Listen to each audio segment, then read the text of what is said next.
이런 케이스에서 해제를 하고 싶은 수부장자들이 있으면은 이 판례는 굉장히 좀 의미가 있는 판결이라고 보이고요. 예. 저는 이거 좀 신박했어요. 네네. 제가 간단하게 좀 설명을 드리면 네. 분양 계약을 했는데 사실 지금 부동산 경기가 좀 주춤하니까 사실 네. 마피 난 지역도 있잖아요. 네. 제가 아시는 분도 뭐 지산 지금 마피가 나가지고 뭐 피눈물이 난다고 막 그런 얘기도 하시는데 네. 근데 이 분양 계약을 요건에 따라서는 이제 해제를 시킬 수도 있다. 중도금까지 납부했더라도 돈을 다시 돌려받고 끝낼 수 있다. 이 얘기인가요? 그러니까 뭐 최근에 이제 했던 사건인데요. 직접 진행을 하셨었죠? 예, 그렇죠. 좋은 예. 결과를 이끌어내신 예. 것 같은데. 그래서 이제 뭐 분양 계약 같은 경우 이제 계약이 되고 나서 해제 사유가 있으면 해제를 할 수가 있잖아요. 그래서 이제 해제 사유가 있는지를 가장 먼저 봐야 되고 해제를 하고 싶으면 해제 사유에는 뭐 여러 가지가 있을 수 있는데 이제 뭐 이 케이스 같은 경우 이제 입주 지정일이 연장된 경우였어요. 입주 지정일. 예. 그러면 뭐 준공이 미뤄진 건가요? 예, 그죠. 예. 그러니까 이제 준공이 나야지 입주를 할 수 있으니까 예를 들면은 뭐 언제까지 하기로 했는데 이제 그게 계속 미뤄진 거죠. 그랬을 때 이제 보통 분양 계약에는 뭐 입주 지정일로부터 3개월이 초과되면 이제 해제 사유를 규정하고 있거든요. 그래서 이제 계약서에 적혀 있다는 거죠, 이거? 예, 그죠. 예. 그렇게 해서 이제 3개월이 이 사건 같은 경우는 지나서 이제 해제 사유가 발생한 사안입니다.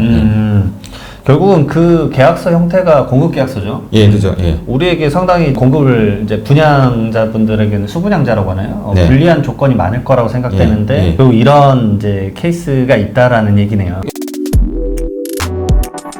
저희의 주장과 이제 판례 논리를 잠깐만 말씀을 드리면은 사용 승인을 받는 게 이행 제공이 아니거든요. 사용 승인은 사실 이제 실무적으로는 뭐 이제 굉장히 좀 허접하게 나는 경우가 있어요. 이게 예. 어쨌든 빨리 마감만 친 거지 이게 예. 이행을 제공했다라고 볼 수 그죠. 없다라는 거죠. 그죠, 그죠. 분양계약에서 매도인의 의무는 입주 가능한 상태를 제공하는 거잖아요. 어쨌든 예. 우리는 지금 집을 산 건데 예. 되지도 않는 거 예. 허겁지겁 때려가지고 그죠, 주는 그죠. 거는 아니다. 예, 뭐 집도 그렇고 오피스텔도 그렇고 지산도 그렇지만은 실제로 입주가 가능해야 된다는 얘기죠. 입주가 가능해야 되는데 이제 그거를 판단할 때 형식적으로 준공을 받았다. 요것만으로는 부족하다는 게 저희 주장이었고. 그럴 수 있겠네. 판례 논리를 보면은 이제 이행 제공, 그러니까 입주 가능한 상태의 제공도 해야 되고 이행 제공에는 아까 말씀드린 이행 제공에는 입주 가능한 상태의 제공도 해야 되고 또 이제 이행 지체에 대한 손해배상도 같이 해야 된다. 그러니까 근데 이제 실제로 이 사건에서는 이제 형식적으로 사용 승인이 됐지만 그때까지도 뭐 이제 뭐 마감이나 뭐 전기 뭐 이런 것들이 제대로 안 돼 있었고.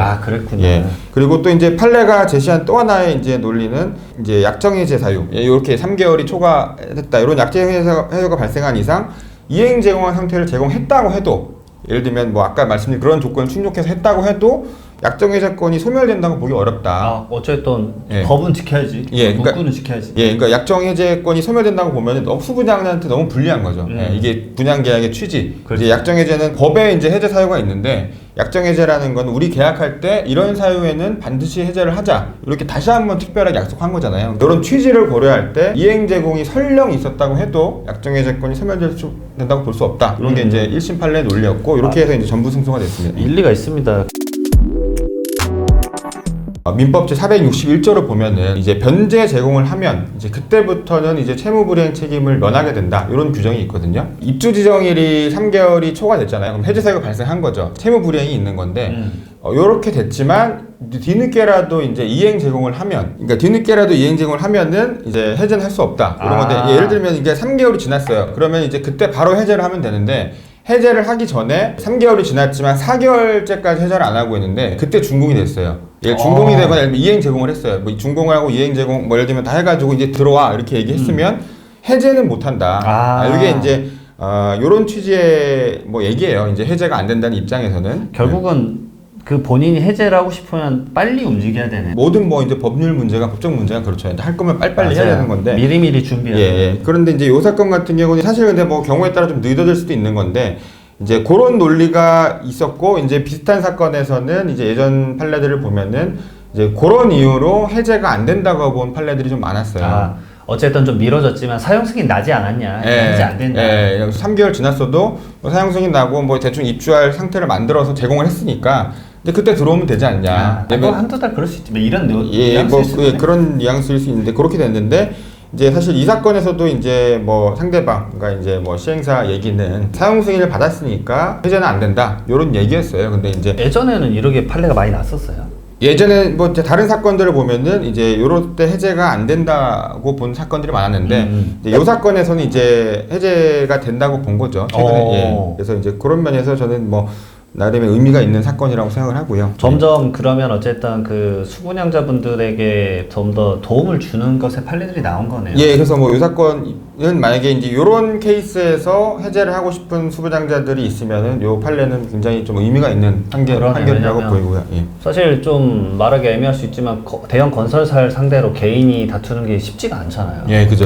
예. 근데 이게 결국은 이제 수분양들이 이런 것들에 대한 지금 영상을 보시고 아 이런 것도 있구나라고 네. 해서 도움을 받을 수 있다라면 이건 상당히 큰 제가 봤을 때는 메리트가 될 것 같아요. 예. 결국은 지금 이런 상황에 혹시 처하신 분들 가끔 왜냐면 요즘 사실 막 뉴스에도 많이 나오잖아요. 마감을 이상하게 하고 허겁지겁 사용 승인 내는 경우가 네. 많이 있는데 예. 그거에 피해를 보드신 분들은 진짜 약정을 차라리 이거를 분양 계약을 해제를 해버릴까라는 네. 생각이 이 영상 보시고 좀 드셨으면 네. 좋겠어요. 하나의 집단 소송으로 가서 이것을 차라리 이 골머리 앓는 거를 해결하는 게 나을 수도 있잖아요. 이런 일 있으시면 박지현 네. 변호사님 한번 네. 요청 한번 해보시길 네. 바라겠습니다. 네. 아 영상 오늘 너무 감사합니다. 이거 네. 좀 큰 도움이 된 것 같아요. 아, 네, 감사합니다. 다음에 그럼 다른 영상에서 또 뵙도록 하겠습니다. 네. 감사합니다. 네, 감사합니다.